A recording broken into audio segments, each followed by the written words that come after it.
Cityline. It is home day, and we are going bold and bright with our decor today. Here to help us bring ravishing red into our homes is Sharon Grech.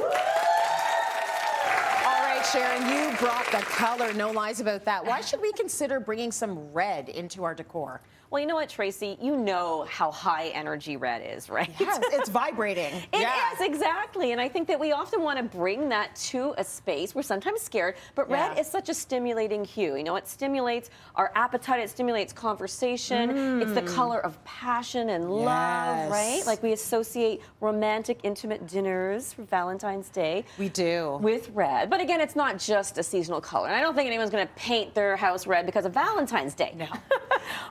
But I think it's a really wonderful color when you want to get noticed. So we wear it when when you're feeling confident, and we want to bring it into a space that you want to feel energetic in. So I think the dining room is the perfect place if you're ready to experiment with a bold color like red, because you're entertaining, you want to stimulate those lively conversations and intimate ones. So it's the perfect room. You want to be the house where you have the dinner parties that everyone talks about. And if you have a red wall, people will be talking about your dinner party. As a matter of fact, it making such a statement, I think one of us has to leave. Like, is it me?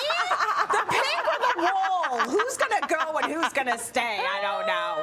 It's beautiful. So talk to me about this color that you picked, this red. All right, this particular red is called Embroidered Flower. Ooh, nice. So it's from Benjamin Moore's Color Stories collection. So it's a collection of complex colors, and I think it feels different with the studio lights. It'll feel a bit warmer and more intimate in most people's homes that don't have studio lights. Yes.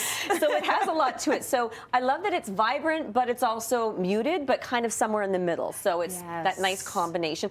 And I think it's the perfect backdrop for this lovely IKEA set. It is, and it's got a bit of pink in it, which is lovely. Have a bit of pink. So let's talk about this set. It's gorgeous, but it's also like it's muted, so the wall gets to be the star, right? Yeah, you know what, Trace? That's how I like to work with red. I like it to kind of be the star and put other things that complement it and not compete with it too much. So I specifically picked this ash veneer table that's got a nice sleek design, but again, the wood is kind of warm, so it works with the red. Yeah. And then also for the furniture, I like to mix and match my chairs a lot in a dining room. It's more playful. So for the end, where I would normally flank sort of a statement chair, this time I use this translucent acrylic chair from IKEA, and it kind of floats and it takes on the color, whatever color you have in the dining room, it's going to take that color on. And then of course we've got the little comfy So you put that on, huh? I would put that on. So you can take that, you can wrap yourself up in it, you can sit on it. So again, it's sort of minimizing contrast. And then for the main chairs, I went with these awesome Odger chairs, and they're also red, but they're a little bit darker. Aren't they great? They're really cozy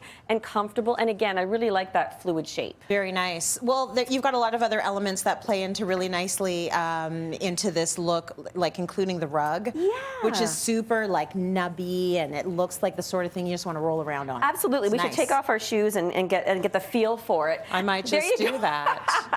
No close-up shots of my toes, please. I don't have a pedicure, but I just want to feel the carpet. Feel the carpet, Trace. So I think that's really important, again, with red, is that kind of organic feel and natural material. So that's wool. And even with the table setting, we've kind of gone tone-on-tone glass with light pink. So it's very translucent and flowy.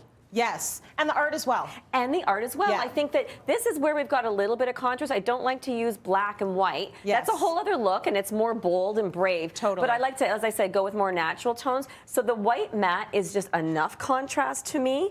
But I think that sort of organic context of the artwork, again, it kind of feels more natural and brings a more balanced feel to our overall red and lively dining room. Beautiful. Okay, before we get into other kinds of reds to consider, I want to talk about the fact that this is the perfect setting for a Valentine's dinner. They only brought this chocolate because they knew I wouldn't come to work unless there was chocolate somewhere in the studio. This is where I gravitate towards. Like, what a lovely lunch, Trace. thing. Right? This is lunch right here. A little bit of bubbly, a little bit of chocolate, and this gorgeous table runner. Right, exactly. That's really nice. Now this I actually custom made, and I use this at my house. It's my holiday theme. But again, I think that it just works perfectly because it's not white and black. It's not strong, but it picks up that organic pattern throughout. Now, did you want to talk about the other reds? You know what? Did you bring your palettes? I forgot the palette in the back. You can tell from my face. Looking at her hands, I'm like, she doesn't have them. Do you want to just run back there, Diane, if you know where they are? That's okay. Well, we're going to talk about them because here's the thing. Some people might see a color like this and think, absolutely not. I cannot do a full red wall. But what you have to think about is all of the different reds that are out there are sort of tempered in a different way, and you can really see the difference when they're sort of put up against each other. So there might be a red for you. There is a red for everyone. I think we've got such a variety that you can definitely... There you go. Thank you. Yeah. I've been carrying it around all morning. Well, it happens. So Trace, dinner party is one of my favorites.